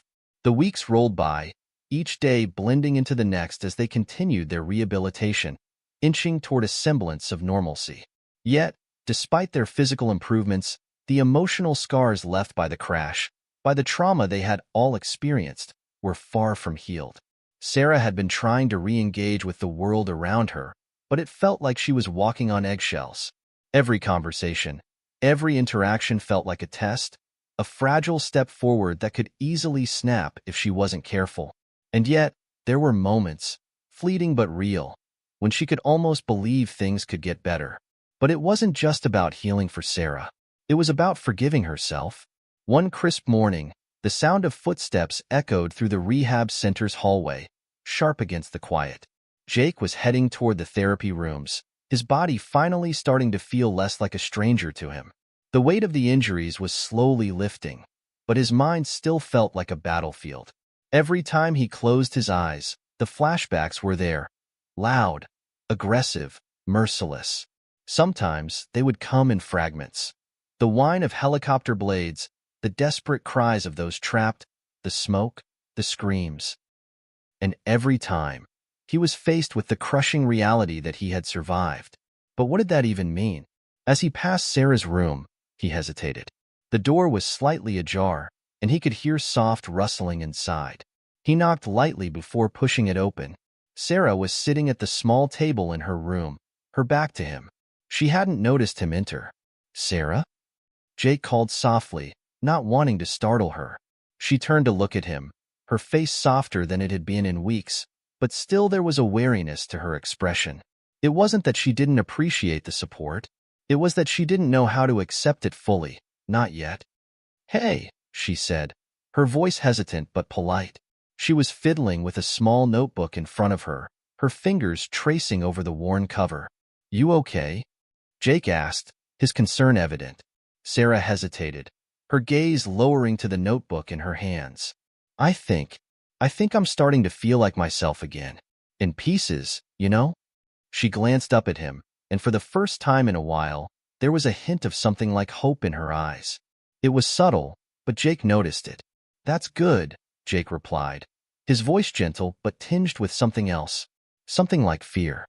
Fear of what really lay ahead. "You're making progress." She smiled faintly. "Yeah, but progress doesn't always mean moving forward, does it?" Jake didn't have an immediate answer. It was true. Sometimes it felt like they were just treading water, making it through the days without truly living them. But at least they were here. They were alive. And that counted for something.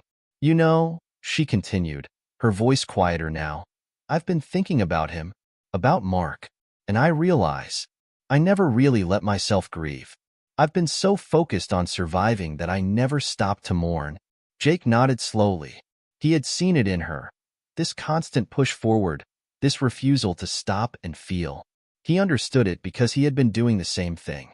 But now, They were both standing on the edge of something. The edge of their healing, the edge of facing what had happened. Not just physically, but emotionally. "You don't have to do it alone," Jake said, his voice softening. "We're all in this together." Lucas was pacing in the gym, his mind as restless as his body. His physical recovery had been progressing smoothly, but mentally, it was another story. Every time he faced a mirror, he saw the man he used to be. The confident, outgoing guy who never let anything get him down. But now, there was this version of him that he didn't recognize. A version that was cracked, broken, unsure. It had been a long time since he'd been this vulnerable, since he'd allowed himself to even consider that he wasn't invincible. But there it was. The sound of the door opening snapped him out of his thoughts. He turned, surprised to see Sarah standing there, watching him quietly. For a moment, neither of them said anything. Sarah just stood there, her gaze intense but gentle. Lucas could feel her eyes on him, studying him, as if trying to read the unspoken words that hung between them. "Something on your mind?" Sarah finally asked, breaking the silence. Lucas leaned against the wall, folding his arms.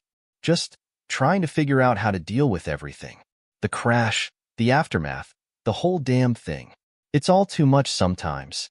She nodded, stepping closer but not quite crossing the threshold into his personal space. There was something calming about her presence now, something grounded. Maybe it was because she knew. She knew what he was going through because she had gone through it too. "I get it," she said quietly. "It's not easy to find yourself after something like that. You can't just flip a switch and be the person you were before." Lucas let out a short laugh, though it lacked humor. "Yeah, well, it doesn't help that I don't even know who that person was anymore." There was a long pause.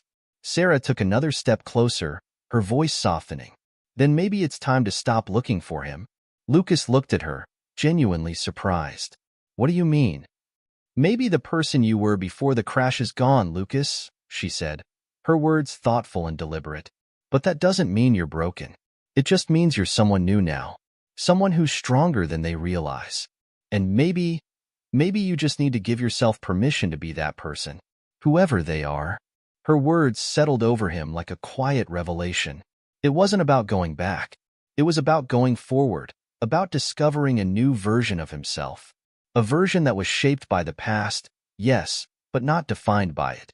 For the first time in a long time, Lucas felt a flicker of hope. He wasn't sure what that version of himself looked like yet, but maybe that was okay. Maybe it didn't matter. "Thanks," he muttered, his voice rough. "I needed to hear that." Sarah gave him a small, knowing smile. "You're welcome." Later that evening, the three of them, Jake, Sarah, and Lucas, gathered in the common room. They sat in their usual spot, a small circle of chairs, and for the first time in a long while, there was a sense of calm between them. The tension that had hung over their conversations, over their relationship, was starting to fade. They weren't okay, but maybe they didn't have to be. They could be real with each other. They could be vulnerable. And that, in itself, was a kind of progress. As the days passed, they continued to find their footing. Small victories, shared moments, the beginnings of healing. But there was still a long road ahead of them, and the ghosts of their past would always be there, lurking in the shadows. The question was not whether they would overcome them, but whether they could learn to live alongside them, to coexist with the pain and find a way forward, together. The days at the rehab center had started to fall into a routine. Jake, Sarah, and Lucas had become accustomed to their daily schedules. Physical therapy in the mornings, group sessions in the afternoon, and quiet evenings spent reflecting on what they'd lost and what they had left. It wasn't easy, and it wasn't always comfortable, but they were getting by, one step at a time. But something had shifted. The lingering weight of the crash was beginning to feel like more than just a scar. It was as if the unfinished business of that night, of what they hadn't been able to prevent, was calling them. They couldn't keep running from it forever. At some point, they would have to face what happened head-on. Jake had always been a man of action, the kind of guy who stepped in, solved the problem, and moved on. But now, sitting in his rehab chair with the hum of the lights in the background, he couldn't help but feel stuck. What had happened to the people they couldn't save? What had happened to Mark, The man who had sacrificed himself to save the others. And what about the crash? What had really happened? That evening, after dinner, Jake found himself pacing in the courtyard of the rehab center. It was a cool, crisp night, the kind where the air felt sharp against his skin. He glanced at his phone. An instinct, a need to check for messages. But there was nothing. No text from his family, no updates from his old friends in Philly. It had been months since the incident, and the silence from the outside world was deafening. The media had moved on, and so had everyone else, it seemed. But not him. He had to know the truth. What had happened that night? Suddenly, the quiet chirp of a text message broke through the silence. It was from an unknown number. You need to know the truth. Meet me tomorrow at 10 a.m., the old hangar. Don't bring anyone else. Jake's pulse quickened. He read the message again. Who was this? And what did they mean by the truth? His mind raced with possibilities. Could it be someone from the helicopter crew? Someone who had been there, who knew what had really happened? He had no idea what he was walking into, but one thing was certain. He wasn't going to ignore this opportunity. Not now. The next morning, Jake woke up early. He barely slept the night before, his mind running in circles, the message repeating in his thoughts. He couldn't tell Sarah or Lucas. Not yet. This was something he had to do alone. He dressed quickly and grabbed his keys. The old hangar was about a 20-minute drive from the rehab center, but as he drove, it felt like an eternity. The sky was still dark, the early morning fog rolling over the ground, obscuring his vision. But he couldn't afford to let that stop him. This was bigger than anything he had faced in the rehab center. This was about the crash, about answers.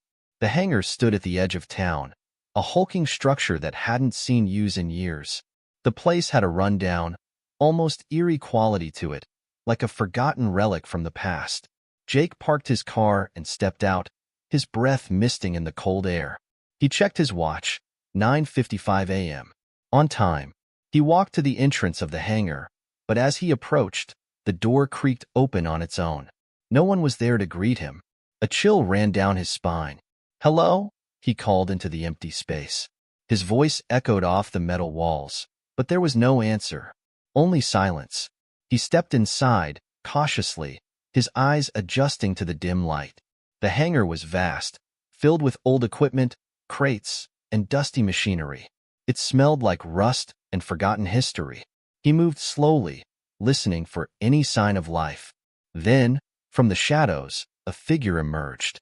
A man in his late 40s, wearing a weather jacket and a baseball cap. His face was rugged, unshaven, but his eyes were sharp, alert. Jake froze. This was the person who had sent the message. "You came," the man said, his voice low and gruff. "Who are you?"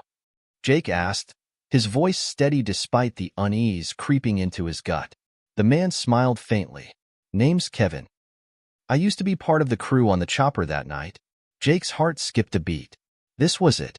This was the person who could give him the answers he'd been searching for. "Kevin," Jake repeated, taking a step forward. "What happened that night? What went wrong?" Kevin didn't answer right away. Instead, he motioned for Jake to follow him deeper into the hangar. They passed by old cargo containers and equipment, but Jake's mind was elsewhere. "I can tell you what you think happened," Kevin began, his voice serious. "But you're not going to like it." "Try me," Jake said, his voice edged with impatience. He had waited long enough. He needed to know the truth, no matter how ugly it was. Kevin stopped and turned to face Jake. His eyes were dark, haunted by something Jake couldn't quite place. "The crash wasn't an accident, Jake. It was sabotage." Jake's stomach tightened. "What do you mean? Sabotage?" Kevin nodded slowly. "The helicopter was tampered with. Someone on the inside made sure it wouldn't make it. The engine malfunction wasn't just bad luck. It was planned." Jake felt his blood run cold. Who would do something like that? Why? Kevin didn't answer immediately. Instead, he stepped closer, lowering his voice. Because someone wanted that mission to fail, and they were willing to take everyone down with them to make sure it did. Jake's mind raced. This was bigger than anything he had imagined. He had been focused on his own survival, on his own guilt. But this changed everything. But why? Jake asked again, more urgently. Who did it? Kevin's gaze flickered. A brief moment of hesitation before he spoke again. That's the part one can't answer. But I know someone who can. Jake stepped closer, his eyes narrowing. Who? Kevin looked around nervously, as though checking to see if anyone was listening. There's someone still inside the system, someone who knows exactly who was behind it. But you're not going to like what you have to do to get the information. Jake's pulse quickened. What do you mean? Kevin took a deep breath. You'll have to go after them. The people behind this aren't out in the open. They're still working in the shadows. And the only way to get answers is to dig deeper than you ever have before. You're not going to get this information through normal channels. Jake was silent for a long moment. The weight of what Kevin was saying hit him all at once. There were people out there. People who were still hiding in the dark. People who had orchestrated this nightmare. But Jake didn't have the luxury of waiting around for someone else to fix it. He had to act. He took a deep breath and nodded. Where do I start? Kevin's eyes locked onto Jake's, his expression grim. I'll give you the first name. After that, you're on your own. The drive back from the hangar felt different this time. The car's tires hummed against the asphalt. But inside, the world seemed to have shifted.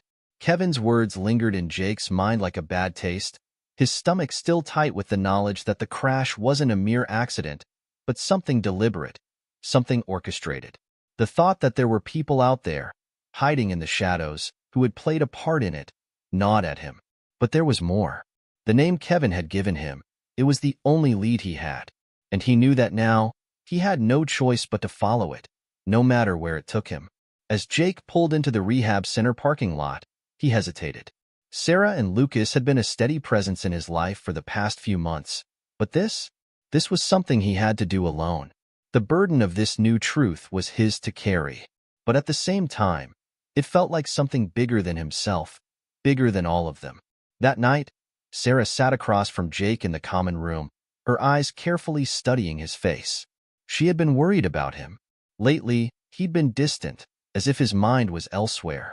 And now, she noticed the way he fidgeted with his phone, his brow furrowed in concentration, his lips pressed tightly together, as though he was holding back a storm.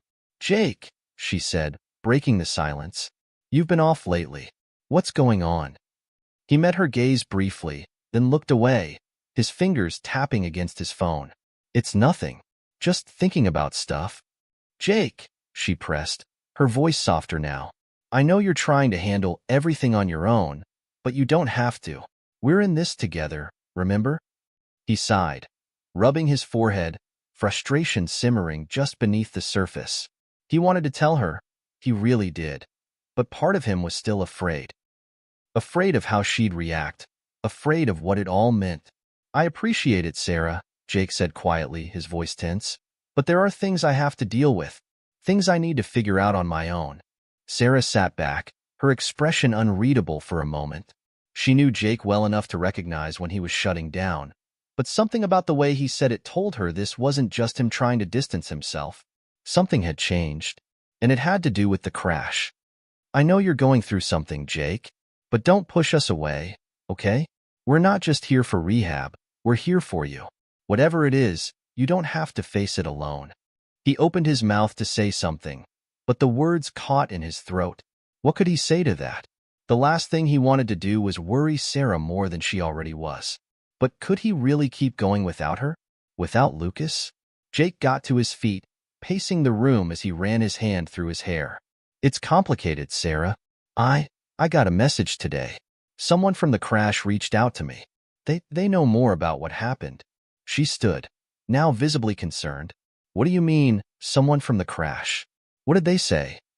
Jake hesitated, glancing at Sarah. His jaw clenched. They said it wasn't an accident, Sarah. It was sabotage. Someone inside the system wanted the mission to fail. And they're still out there. Whoever they are, they're still hiding in the shadows. The room was silent for a long time as Sarah absorbed his words. Slowly, she shook her head, as if trying to make sense of what he had just said. So what are you going to do about it? She asked, her voice quiet but steady. I don't know yet, Jake admitted. I'm going after whoever did this. But I can't bring anyone else into this. Not yet. It's dangerous. Sarah's face tightened, a mix of concern and frustration. Jake, you can't just go chasing shadows by yourself. This isn't something you should be doing alone. You're not the only one who's been affected by this. We've all been affected. Jake closed his eyes, his hand gripping the back of the chair. He wanted to argue, to tell her she didn't understand, but deep down, he knew she was right. I'll be careful, he promised, his voice softer now. I just need to know the truth, Sarah. We all do. The next day, Jake set out to track down the name Kevin had given him, Maggie Winters. From what Kevin had said, she was the key to unlocking the final pieces of the puzzle. The problem was, Maggie wasn't easy to find. She wasn't on social media, didn't seem to have any real public records, and certainly hadn't left a paper trail. But Jake wasn't going to give up. After hours of digging, Jake managed to find an old address. A small apartment in the outskirts of the city. When he arrived, he didn't know what to expect, whether Maggie would be there, or whether he would be walking straight into a trap. But he had no choice. This was the only lead he had. He knocked on the door, and after a long moment, it creaked open. Standing there was a woman in her early 40s, with sharp, intelligent eyes that immediately scrutinized Jake. She didn't look surprised to see him. If anything, it was like she had been expecting him. "You're Jake, right?" she asked, her voice cold and calculating. Jake nodded. "Maggie Winters?" She didn't say anything at first. Instead, she stepped aside and motioned for him to come in. "I wasn't expecting you to find me so soon, but you did. That's impressive." As he stepped inside, he could feel the weight of the situation pressing on him. The apartment was small, cramped, with cluttered shelves full of old files and newspapers. There was a sense of urgency in the air, as if Maggie had been waiting for something like this to happen for a long time. "So," Jake said, trying to steady his nerves, "what do you know about the crash?" Maggie turned to face him, her eyes narrowing. "Everything, and nothing. Depends on how badly you want the truth." Jake's heart raced. He wasn't sure if this was a game, or if she truly had the answers he needed. But one thing was clear. This wasn't going to be easy. The tension in Maggie Winters' apartment was thick, like the air before a storm. Jake stood just inside the door, watching Maggie as she moved silently across the room, her fingers lightly brushing against the old files and stacks of papers on the cluttered desk. She had a way of holding herself, poised yet guarded, as if every inch of her was a carefully constructed wall. Jake couldn't quite decide if she was trustworthy. She knew more than she had let on, but would she actually tell him everything? Or was she playing some kind of game with him? "So, what's the deal, Maggie?" Jake asked, trying to keep his voice calm despite the anxiety bubbling up inside him. "What do you know about the crash? Who was behind it?" Maggie stopped, her back still turned to him. For a moment, it felt like she was considering her next move carefully. Then, slowly, she turned around and met his gaze. The sharpness in her eyes made it clear she wasn't afraid of the truth. It was something else entirely that had her on edge. "Not everything you've heard is true," she said, her voice low but firm. "But that doesn't mean there aren't pieces of the story you've been missing. Pieces you need to understand, Jake." Jake stepped forward, his fists clenching at his sides. The clock on the wall ticked loudly in the silence, amplifying the weight of her words. "What are you talking about?" he pressed. "I need answers now. People died that night.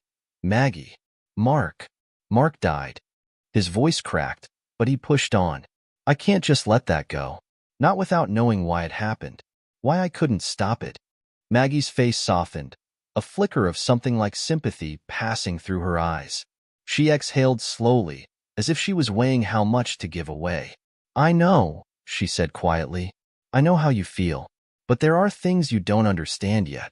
Things that go much deeper than just a failed mission." Jake didn't care about the details of the mission anymore. It wasn't about that. It was about the people, about Mark, about the crew, about everything they had lost. He couldn't keep his emotions in check. "You're telling me this wasn't an accident, but you're not giving me a damn thing to work with," he said, the frustration evident in his voice. "What's the point of this, Maggie? Are you going to help me or not?" Maggie didn't respond immediately. She just stood there, her eyes scanning Jake's face as though searching for something. Then, with a deep breath, She walked to the desk and picked up a file. It was old, with yellowed edges and a few creases along the sides. She opened it slowly, the faint sound of paper rustling breaking the silence. "You want to know the truth?" Maggie said, her tone turning cold, almost calculated. "All right, let me tell you about Operation Redline." Jake's heart skipped a beat. He'd never heard of it, but the name sounded important. Too important to ignore. "Operation Redline?" he repeated, his voice barely above a whisper. "What's that? Some kind of code name?" Maggie nodded. "Yes, a covert mission that was never supposed to exist, but it did, and it had its own agenda. The crash was only a small part of the bigger picture, a part that some people wanted to bury." Jake leaned forward, his eyes narrowing. "And who were the people behind it?" She shot him a look. "Not who. What?" He didn't understand at first. The words didn't quite fit together in his head. "What? What do you mean, Maggie?" She set the file down and walked over to the window, staring out into the dimming daylight. Her voice was steady, but there was something unspoken in her words. Something Jake wasn't sure he was ready to hear. "I'm talking about the higher-ups, the ones who control the missions, the funding, the decisions that get made, the ones who decide who lives and who dies." Jake's breath caught in his throat. He took a step back, his mind racing. He thought he understood, but now, everything was becoming even more complicated. "Are you saying this was planned by people in the government? The military?" he asked, incredulous. "You're telling me that someone high up in the chain of command wanted that helicopter to crash?" Maggie didn't answer immediately, her eyes still focused on the outside world. It was almost as if she was stalling, preparing herself for the weight of the truth she was about to reveal. "Yes," she finally said, her voice dark, "but not for the reasons you think. It wasn't just about sabotage. It was about control, power. Someone wanted to send a message, to cover up a secret, and the people on that helicopter, they were collateral damage." Jake's head spun as he processed her words. A cover-up? What kind of secret? Maggie turned around, her face intense. "Something much bigger than any of us could ever imagine. The crash was just the beginning. And now, Jake, it's your turn to decide how far you're willing to go." Jake's pulse quickened. "What are you asking me to do?" Maggie stepped toward him, her eyes locked on his. "You want answers, right? You want to know who's responsible for what happened that night? Then you have to go after them. You have to dig deeper than I ever could. I'm already a target, and I don't know how much longer I can stay in the game. But you still have time. You still have the element of surprise." Jake felt his throat tighten. He hadn't come here expecting this. He had come for answers, not for a whole new set of impossible tasks. But now, the stakes were higher than ever. He couldn't just turn back. "I'm listening," he said, his voice steady, despite the maelstrom of thoughts swirling in his head. Maggie exhaled slowly. "The key to everything is Adrian Novak. He's the one pulling the strings. He's been running the operation behind the scenes, controlling everything, and he's the one responsible for the crash." Jake's heart hammered in his chest. "Adrian Novak? Who is he? Where can I find him?" Maggie's lips pressed into a tight line. "That's the problem, Jake. Novak doesn't play by the rules. He's disappeared off the radar for years. But I know people who can help you track him down. They're the ones who can give you the final pieces of the puzzle. But getting to them, well, that's the real challenge." Jake took a deep breath. It was clear now that this wasn't just about finding answers. It was about going up against a shadowy network of people with power, resources, and the willingness to destroy anyone in their way. But Jake couldn't back down. He wouldn't. "Where do I start?" he asked, his voice determined. Maggie's gaze softened for a moment, almost like she was regretting pulling him into this world. But she didn't hesitate. She walked over to the desk and opened a drawer, pulling out a small, folded piece of paper. She handed it to Jake. "This is the name of a contact who can help you get closer to Novak. Be careful, Jake. This goes way beyond you now. And if you want the truth, it might cost you everything." Jake stared at the paper in his hands. It wasn't just a name. It was a lifeline to the truth. And maybe, just maybe, to the justice that had been denied to so many. The night air in Philadelphia had a bitter chill. and the city's lights blurred together in a haze as Jake stepped out of the taxi. His hands trembled slightly as he adjusted his jacket, the weight of the situation pressing down on him. Everything had led to this moment. The meeting with the contact, the name Novak, and the tangled mess of secrets he was now a part of. The contact Maggie had sent him to was an old operative from the intelligence community, someone who could trace the people behind Adrian Novak. The address Maggie had given him was an abandoned warehouse on the outskirts of the city. It was the kind of place where no one would ask questions, where people could disappear without a trace. But Jake couldn't shake the feeling that, like everything else, it was a gamble. He checked his watch. It was nearly 2 a.m. He was running out of time, and every second counted. As he approached the warehouse, a flickering light from the inside illuminated the cracked windows. There was no sign of life, but Jake knew better than to assume this was a safe rendezvous. He had learned that much the hard way. He pushed open the creaky door and slipped inside. The inside was dark, save for a dim overhead light hanging above a metal table in the center of the room. The air was musty, filled with the smell of damp concrete and rust. As his eyes adjusted to the shadows, Jake saw the figure standing by the table. A man in his late 50s, wearing a black hoodie, stood facing him. The man's face was obscured by a mask, one of those simple, featureless black cloth ones, adding an extra layer of tension to the scene. Jake didn't hesitate. He stepped forward and extended his hand. "You must be the one Maggie sent me to." The man didn't move, his eyes studying Jake carefully through the slits in his mask. Then, slowly, he spoke. "Jake Turner, you've been asking a lot of questions. Questions that are dangerous." The voice was gravelly, worn, as though it had been through 1,000 conversations like this one. "But Maggie's right. You're in deeper than you realize." Jake didn't let the man's words rattle him. "I'm here to find Adrian Novak. I know he's involved in the crash. I know he's behind the operation that's been covering this up. I need to know how to get to him." The man stared at Jake for a long moment. There was a flicker of something, maybe amusement or recognition, before he finally spoke again. "You're a bold one, Turner. But let me make something clear." The man leaned in, his voice low and threatening. "You can't just go after Novak. The people he's working with, the ones who protected him all this time, they don't care who you are or what you know. They'll destroy you, without hesitation. You don't even know the half of it." Jake's patience was running thin. "I don't care about the danger. I care about the truth. I care about the people who died, about the lives that were ruined because of a lie. I'm not leaving here until I get answers. Now, what do you know about Novak?" The man paused, as though debating whether to answer. Then, with a reluctant sigh, he pulled a piece of paper from his jacket and slid it across the table. Jake reached for it, unfolding the paper quickly. It was a map of the city, with a location circled in red. "That's where you'll find Novak," the man said, his voice tinged with regret. "But you're not going to like what you find." Jake studied the map. It led to an old, abandoned military base just outside the city, an area long forgotten by most people, but still under the control of certain shadowy figures who had their own agendas. The man's gaze hardened. "You're walking into a trap. Novak doesn't just hide in plain sight. He has people everywhere, people who've been watching you for a long time. This isn't just about a crash. It's about power, control, and secrets that go back decades." Jake clenched his fists. "I don't care. I'm going." The man shook his head slowly, as though trying to warn him.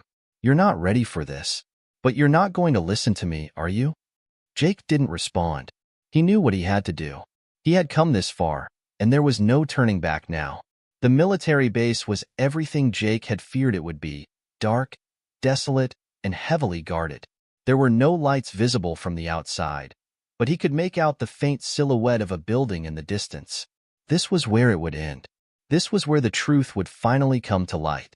He moved carefully, sticking to the shadows, his every step calculated. His heart raced with anticipation. He wasn't alone in the world anymore. He had Sarah and Lucas to think about. They'd both suffered because of what had happened on that helicopter. They'd lost someone they cared about. And Jake? He'd lost his best friend, a man he'd trusted more than anyone. But Novak had to pay for all of it. He crept closer to the entrance of the building, avoiding the patrols. He had come prepared. He knew the layout of the base, and he had everything he needed to get inside. The hardest part was still ahead, though. What was Novak planning?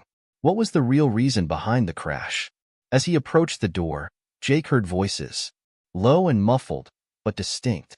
He pressed his back to the wall, taking slow, deliberate breaths. There were more people here than he had anticipated. His mind raced through his options. He couldn't afford to be seen. Not now. Not when he was this close. He waited until the voices passed, then slipped inside. The interior of the building was even darker than the outside, and Jake's heart pounded in his chest as he moved forward. Every shadow seemed to move. Every creak of the floorboards sounded like a threat. He had to be quick. He rounded a corner and froze. Standing in front of him, bathed in the dim glow of a flickering light, was Adrian Novak. The man was taller than Jake had expected, his posture straight and commanding. He was impeccably dressed, the kind of person who exuded power with every step he took. But there was something unsettling about him, something cold and calculating in the way he looked at Jake. "You finally made it," Novak said, his voice smooth, with an edge of mockery. "I wasn't sure you would, but I guess I underestimated you." Jake's pulse spiked. There was no turning back now. "Why?" Jake demanded, his voice shaking with fury. "Why did you do it? Why kill all those people? Why destroy everything?" Novak didn't flinch. He simply smiled, a smile that didn't reach his eyes. "Because, Jake," he said, "the truth is a dangerous thing, and sometimes you have to destroy the past to control the future." Jake stepped forward, his fists clenched. "Not anymore. I'm going to make sure you answer for everything you've done." And with that, the final confrontation